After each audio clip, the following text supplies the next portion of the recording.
Start అవుతా ఉంది. ఏదైతే కాంగ్రెస్ పార్టీ మన మంత్రివర్యులు మరి మన బీసీ కుటుంబ సభ్యులు పొన్నం ప్రభాకర్ గారు పిలిచి మరి మీరు దీని మీద ఏదైతే సజెషన్ ఇవ్వాలనుకుంటారో అన్నగారు ఆధ్వర్యంలో ఏమని అంటారు కాబట్టి మన అందరి లక్ష్యం కూడా మరి నిజంగా పెద్దలు ఇంతకుముందు చాలామంది మాట్లాడారు. దఫాల వారీగా బీసీలను మోసం చేస్తూ వాళ్ళు రాజకీయ అధికారాన్ని అందుకుంటూ మరి పబ్బం గడుపుతున్నటువంటి పరిస్థితి కనపడతా ఉంది. మరి 75 ఏళ్ళు దాటిపోయింది. మనం ఇవాళ భారతదేశానికి స్వాతంత్రం వచ్చి మరి రాష్ట్ర జనాభాలో సగానికి పైనే మొదటి నుంచి కూడా ఉంటా ఉన్నాం. మరి అయినప్పటికీ కూడా 75 సంవత్సరాలు ఒక్క నాయకుడు మాత్రమే తయారు కాగలిగిండు. మాకు చదువు అందుతలేదు, స్కాలర్షిప్ అందుతలేదు, ఆ చట్టం ప్రకారం మాకు చదువు ఈ ప్రభుత్వాలు ఇవ్వాలి, తిండి ఈ ప్రభుత్వాలు పెట్టాలి అనేటటువంటి జ్ఞానాన్ని నేర్చుకుంటు కాబట్టి మరి ఇంతమందిని ఇవాళ మాట్లాడేటటువంటి స్థాయికి తీసుకురాగలిగిండు. కాబట్టి మరి అన్నగారికి ధన్యవాదాలు తెలియజేస్తూ మరి ఇప్పుడు మనం అందరం కూడా తయారై ఉన్నాం వారి భిక్షతోని వారి జ్ఞానంతోని. మరి ఇంకా కూడా ఈ ప్రభుత్వాలు చేపడుతున్నటువంటి కుట్రలకు బలి కావాల్సినటువంటి అవసరం లేదనేటటువంటి వాస్తవాన్ని మరి మనం అందరం కూడా ఈ వేదిక ద్వారా గుర్తు చేసుకోవాల్సినటువంటి అవసరం ఉంది. ఎందుకు అంటే చిన్న ఎగ్జాంపుల్, ఇవాళ బీఆర్ఎస్ పార్టీ ఉంది. ఇక్కడ ఆ పార్టీకి సంబంధించిన వాళ్ళు ఎవరున్నా ఇది ఇక్కడికి లోపలికి వచ్చేంత వరకే మనకు పార్టీలు ఉండాలి. లోపలికి వచ్చిన తర్వాత బీసీ కుటుంబ సభ్యులమే. అట్లా ఎవరైనా ఫీల్ అవుతా అంటే నాకు పెద్ద ఇబ్బంది కూడా ఏం లేదు, అన్నగారికి అయితే అది కూడా ఉండదు అనుకుంటా. మన అందరం మన జాతి బిడ్డలు ప్రాణత్యాగాలు చేస్తే వచ్చిన తెలంగాణ రాష్ట్రం. తెలంగాణ వచ్చిన రాష్ట్రంలో 10 సంవత్సరాల అధికారాన్ని అందించింది కూడా మనమే. కనీసం తెలంగాణ కోసం బలిదానమైనటువంటి కుటుంబాన్ని కూడా ఆదుకున్నటువంటి చరిత్ర లేని ఈ బీఆర్ఎస్ పార్టీ ఇవాళ బీసీలందరూ ఖాళీ చేసిపోతారేమో అనేటటువంటి వాతావరణం ఏర్పడగానే ఈ రాష్ట్రంలో బీఆర్ఎస్ పని అయిపోయింది, ఇక లేవదు, ఇక అది లేచేది కాదు అని అంటున్నటువంటి తరుణంలో మరి వాళ్ళ పుణ్యానికి దొరికినటువంటి బీసీల యొక్క వాదాన్ని ఎత్తుకొని ఆమె రోడ్డు మీదకి వచ్చి అలా బీసీలకు ఇది జరగాలి అది జరగాలి అంటుంది. ఇది కుట్రరా కాదా మరి మనం పసిగట్టాల్సినటువంటి అవసరం ఉంది, అంతే కదా. అయితే రెండోది, బీజేపీ పార్టీలు ఈ రాష్ట్రంలో బీసీలకు దైవంగా భావించేటటువంటి నాయకుడు మరి బీసీలు ఒప్పుకున్నా ఒప్పుకోకపోయినా ఇవాళ నేను తెల్లబట్టలు వేసుకొని ఇక్కడ నిలబడ్డా అంటే దానికి ఆర్ కృష్ణ కారణం. ఇక్కడ ఉన్నటువంటి అందరూ చెప్పుకునేటటువంటిది అదే. అలాంటి సెంటిమెంట్ నాయకుని తీసుకొని వచ్చి అలా రాజ్యసభ ఇచ్చారు. సంతోషించాలి, మన జాతి బిడ్డకు మన అందరికీ సంబంధించినటువంటి వ్యక్తిని ఒక ఉన్నతమైనటువంటి రాజ్యసభ ఇచ్చి గౌరవిస్తారు. కాబట్టి దాని ముసుగులో ఏం జరుగుతుందో ఆలోచన చేయాలి. ఇక కాంగ్రెస్ పార్టీ వాళ్ళు తెలంగాణ ఇచ్చినవని మొత్తుకున్నా అందులో ఉన్నటువంటి నాయకుల యొక్క దుర్మార్గపు వైఖరికి ఈ తెలంగాణ ప్రజలందరూ కూడా అద్దం పట్టే విధంగా వాళ్ళని అధికారానికి దూరంగా ఉంచి ఈ నియంత ఏదైతే ఈ తెలంగాణ రాష్ట్రాన్ని పాలిస్తుండో మరి ఈ నియంతని ఈ ప్రాంతం నుండి తరిమేసేటటువంటి క్రమంలో ప్రత్యామ్నాయ శక్తి కనపడకపోవడంతో వాళ్ళు ఏదైతే బీసీ కామారెడ్డి డిక్లరేషన్ కావచ్చు, ఇంకా బీసీలకు 42% రిజర్వేషన్ కావచ్చు, ఈ కొన్ని మాటలు చెప్తే గత్యంతరం లేని టైంలో మరి ఇలా బీసీలు వాళ్ళకు ఓట్లేసి ఇలా కాంగ్రెస్ పార్టీని అధికారంలోకి తీసుకొచ్చిన తర్వాత ఇవాళ వాళ్ళ కుట్రలు కనపడతా ఉన్నాయి.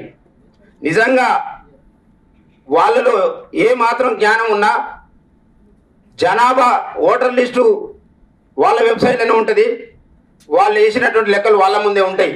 కనీసం అంటే బీసీలు అంటే అంత అవగాహన లేకుండా గుడ్డిగా నమ్ముతారు. వాళ్ళు ఏది రాసి పెడితే అది మేమే చేస్తున్నాం 1931 కులగణన చేసారు బ్రిటిష్ వాళ్ళ, తర్వాత మేమే చేస్తున్నాం అంటే ఈ 50-60 ఏళ్ళ పరిపాలన చేసింది కూడా ఆ దుర్మార్గులే కదా. అయ్యాల వాళ్ళు చేసి ఇవాళ మేము చేస్తున్నాం అంటే ఈ 75 ఏళ్ళ మేజర్ షేర్ అంతా కాంగ్రెస్ పార్టీ అధికారాన్ని అనుభవించింది. కానీ వాళ్ళ కనపల్లే.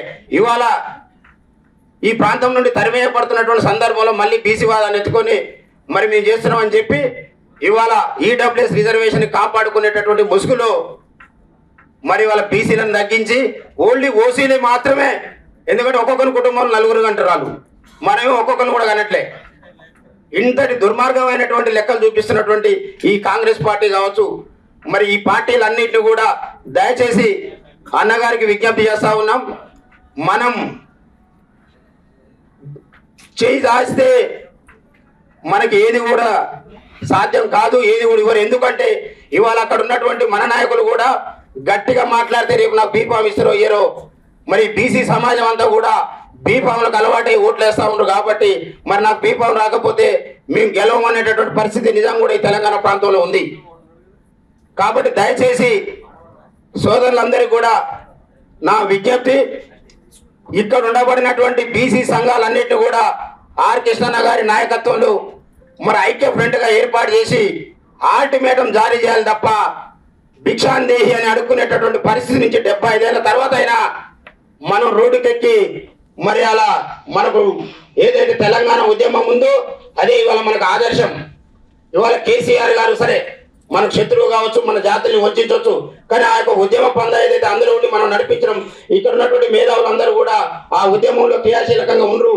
కాబట్టి ఆ ఉద్యమాన్ని మనం మరి ఆదర్శంగా తీసుకొని మన ఉద్యమ కార్యాచరణ ప్రకటించకపోతే ఇంకా కూడా వాళ్ళు ఏదో ఇవ్వమంటారు, ఇచ్చుడు. ఎందుకంటే ఈ 2-3 రోజుల నోటిఫికేషన్ వచ్చిందంటే మళ్ళీ ఎవరి పోరాటం వాళ్ళు చేయాలి, ఎవరి ఊర్లలో వాళ్ళు తిరగాలి. కాబట్టి ఇది జరిగేది కాదు.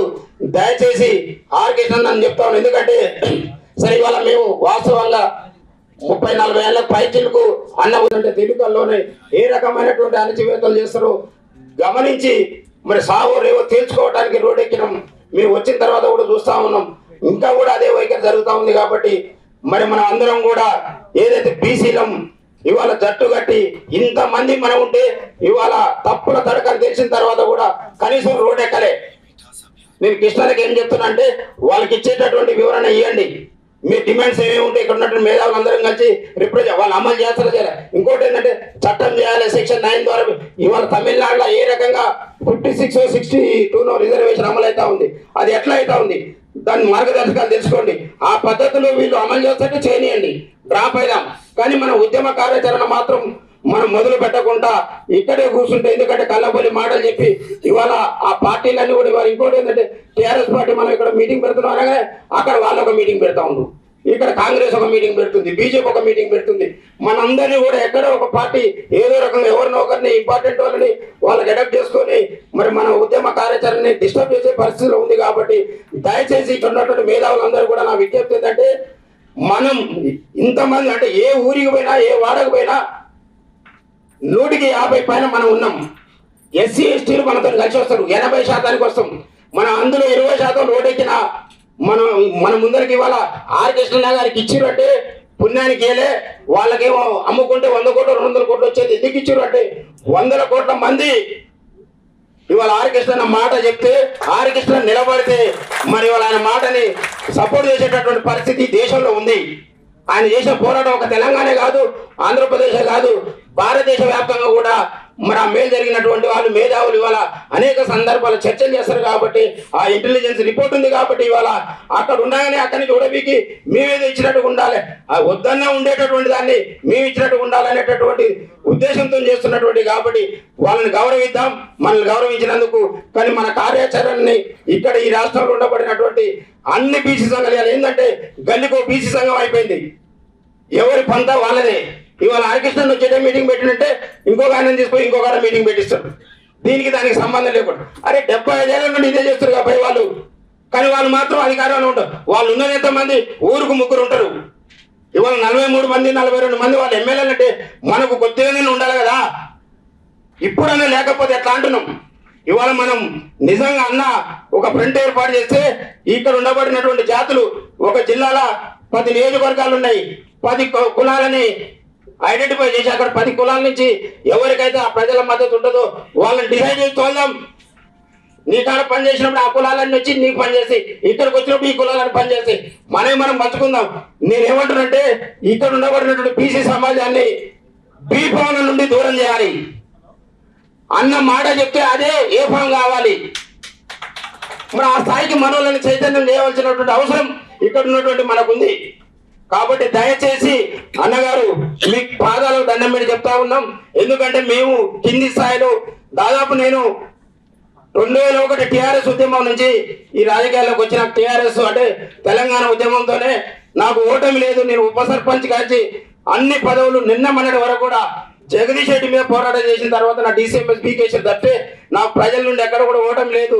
కానీ కింది స్థాయిలో జరిగేటటువంటి అణచివేత ఏ రకంగా ఉంటుంది అంటే మనం 100 మంది పనిచేసినా వాళ్ళ కులపోడు ఒక్కడు వస్తే వాడిని పక్కన కూర్చోబెట్టుకుంటారు. 100 ఓట్లు మనం వేస్తాం, వాడు ఒక్కడు ఉంటాడు, వాడు మాత్రం ఆయన పక్కన ఉంటాడు. ఆయన ఆ వేదిక వచ్చిన తర్వాత నన్ను ఒకరోజు ఒక మాట అడిగిండు, నీకేం తక్కువైంది DCMS ఇచ్చిన అన్నాడు. అరే నువ్వు DCMS ఇచ్చింది భయ్, నీకు నేను ఎమ్మెల్యే చేస్తే నువ్వు మంత్రి అయినావు, అదే ఆయన మంట. వాస్తవంగా ఎమ్మెల్యే చేయకపోతే నాకు ఇస్తాడా, ఆయన ఎమ్మెల్యే కాకపోతే మంత్రి అవుతాడా? కానీ అది ఒప్పుకోరాలు. అందుకనే దయచేసి మనం ఇమ్మీడియట్ గా ఏదైతే ఈ లెక్కలు తప్పని మనం అందరికీ తెలుసు, వాళ్ళకు కూడా తెలుసు. లేదంటే బహిరంగ చర్చకు రమ్మని చెప్పండి, అసెంబ్లీ ముందర ఆర్కెస్ట్రాను కూర్చోబెడదాం, మనం వచ్చి కూర్చుందాం.